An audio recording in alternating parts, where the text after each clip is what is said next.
महाराष्ट्री, हमारी संतान जो हमसे उत्पन्न होगी, क्या वो अपने पूर्व कर्मों के अनुसार शरीर मिलेगा या माता पिता के कर्मों के अनुसार? अगर माता पिता के कर्मों के अनुसार उत्पन्न होगी तो क्या सावधानी रखें? कृपया मार्गदर्शन करें।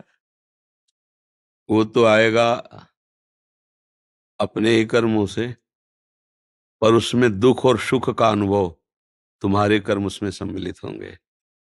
अगर आपने पूर्व में जो जीव पुत्र रूप में आ रहा है उसके साथ अभद्र कर्म किए हैं, तो आकर के जीवन भर आपको जलाएगा, आपको दुख देगा।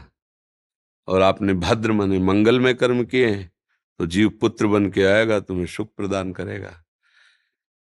अब यदि इस समय भजन कर लो भगवान का, तो तुम उसके भी भाग्य को बदल सकते हो और अपने भी भाग्य को बदल सकते हो। ये भजन ही एक ऐसा कर्म है जो सब सुधार देता है। मार्कंडेय ऋषि के पिता महाराज मृकंड ने देखा, बहुत ज्योतिषाचार्य थे, कि 5 वर्ष में मेरे पुत्र की आयु खत्म है, मर जाएगा। बड़ी चिंता हुई कि जीवन भर भजन करते रहे, तपस्या की। पहले प्राय हम सब ऋषियों की ही संतान हैं, रहते गृहस्थ में थे, पर पूर्ण ऋषि तपस्वी मुनियों की तरह हम सब ऋषियों की संतान है। जब गोत्र पूछा जाए तो देखो नहीं बोलते भरद्वाज गोत्र, याज्ञवल्क, गार, हम सब ऋषियों की संतानें हैं। हाँ, तो उन्होंने लगा कि कैसे क्या कर सकते हैं कि 5 वर्ष के बाद ये बालक जीवित बना रहे। अब पिता का कर्म शुरू हो रहा है। पूर्व संयोग इतने ही वर्ष का था, अब उनका नया कर्म काम कर रहा है।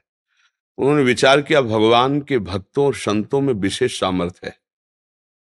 यदि संतों को साष्टांग दंडवत करे और संतों का आशीर्वाद मिले, तो मैं इसे मृत्यु से भी बचा सकता हूं।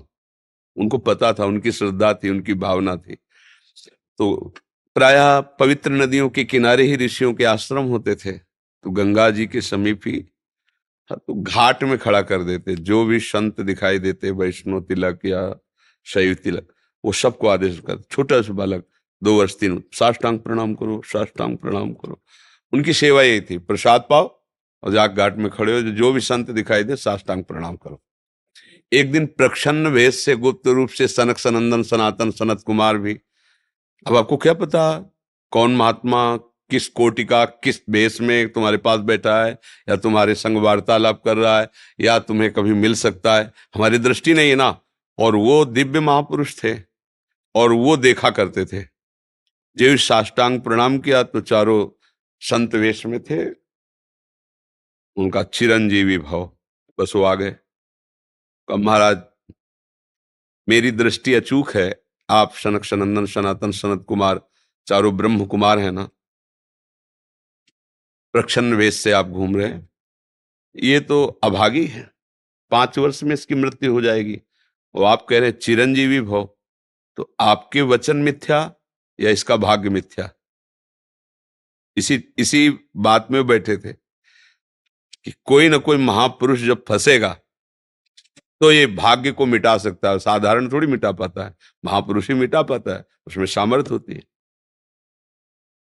तो उनका ठीक है, चिरंजीवी तो रहेगा ही। तुम्हारी ज्योतिष से तुमको पता है किस मिनट में किस सेकंड में मृत्यु होगी।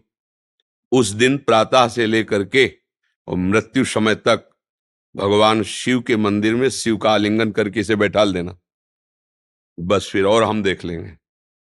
ऐसा ही किया। चारों ब्रह्म कुमार दरवाजे पे खड़े हो गए। तो ऐसे पुरुषों के पास यमदूत नहीं आते, साक्षात धर्मराज आते हैं। धर्मराज ने देखा सनक सनंदन सनातन सनत कुमार, तो उनका इस जीव का समय हो रहा है, आप आदेश करें तो मैं इसे ले जाऊं। बोले मैंने तो चिरंजीवी भव कहा है। बोले ब्रह्मा के आप पुत्र हैं, ब्रह्मा के द्वारा ही विधान किया जाता है। तो इतनी वार्ता हो ही रही थी कि भगवान शंकर प्रकट हो गए। उनका कि कुछ बदलना नहीं है, 5 वर्ष की आयु ना, हाँ 5 वर्ष ही रहे, मेरी आयु के 5 वर्ष रहे। भगवान ब्रह्मा जी एक सुई लेकर के ऐसे कमल में छेद देते, आका 1 वर्ष हो जाता है। वो क्रम जब समय का नहीं, जैसे उत्तरायण दक्षिणायन देवताओं के दिन रात, ब्रह्मा जी का दिव्य 100 वर्ष का जो आयु का विवरण है ना, उसको जब पढ़ो तो होश खराब हो जाएगी। एक दिन में 74 मनु बदल जाते हैं, इंद्र बदल जाते हैं एक दिन में। और भगवान का समय, वो जो ब्रह्मा जी का समय, निमेष, पलक झपकना, इतना। इतने ब्रह्मा की पूरी आयु हो गई।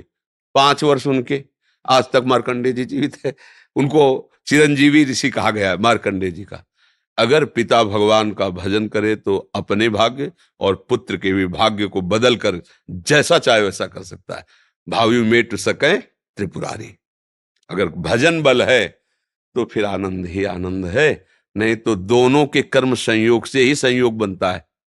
तो तुम्हारे लो पुत्र रूप में आ रहा है। अभी हमारा आपका पूर्व जन्म का कोई संयोग तो आपको देखते ही चिढ़ पैदा हो जाएगी। आप ऐसे वचन बोलेंगे कि मेरा हृदय जलने लगे, बोलेंगे ये आदमी क्यों आया हमारे सामने। वो हमारा कर्म है जो आपको भी जला रहा है, मेरे को भी जला रहा है, दोनों में द्वेष पैदा कर रहा है। और अगर अच्छा देखते ही ऐसा लगा कि मानो हमने बहुत समय से अपने प्रियजन को बाद में देख, ऐसा लगता है ये तो हमारे बहुत प्रिय, और देखकर आनंद है, आप जाओगे खुशी हुई, हमारा खुशी हुई, क्या हुआ। कर्म ही सबको दुख सुख देता है और कुछ नहीं।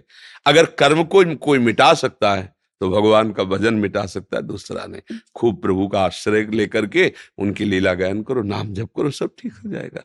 और गर्भस्थ शिशु को भगवत चर्चा सुनानी चाहिए, उससे प्रभाव पड़ता है। जैसे माँ गर्भवती है तो चाहिए कि स्वयं स्वाध्याय करे या फिर परिवार के जन कथा कह रहे हो, चुपचाप शांति से बैठ के सुने और नाम जप करे, तो गर्भस्थ शिशु पर उसका प्रभाव पड़ता है।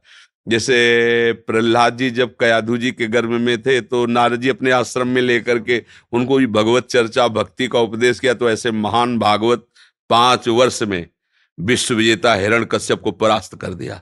5 वर्ष की आयु प्रहलाद जी की है और विश्व शक्ति संपन्न हिरण्यकश्यप परास्त कर दिया। अभिमन्यु जी गर्भ में ही थे, चक्रव्यूह का भेदन की क्रिया बताई तो 6 द्वार भेदने की क्रिया तक वो जगती रही, 7वें विश्व हो गई। तो फिर वो मतलब गर्भस्थ शिशु पर बाहरी चर्चा का प्रभाव पड़ता है, बाहरी आचरण का प्रभाव पड़ता है। यदि हम नाम कीर्तन, भगवत चर्चा, भगवत कथा वार्ता, तो उसमें भक्ति का अंकुरण हो जाएगा, गर्भस्थ शिशु में उसका प्रभाव पड़ता है।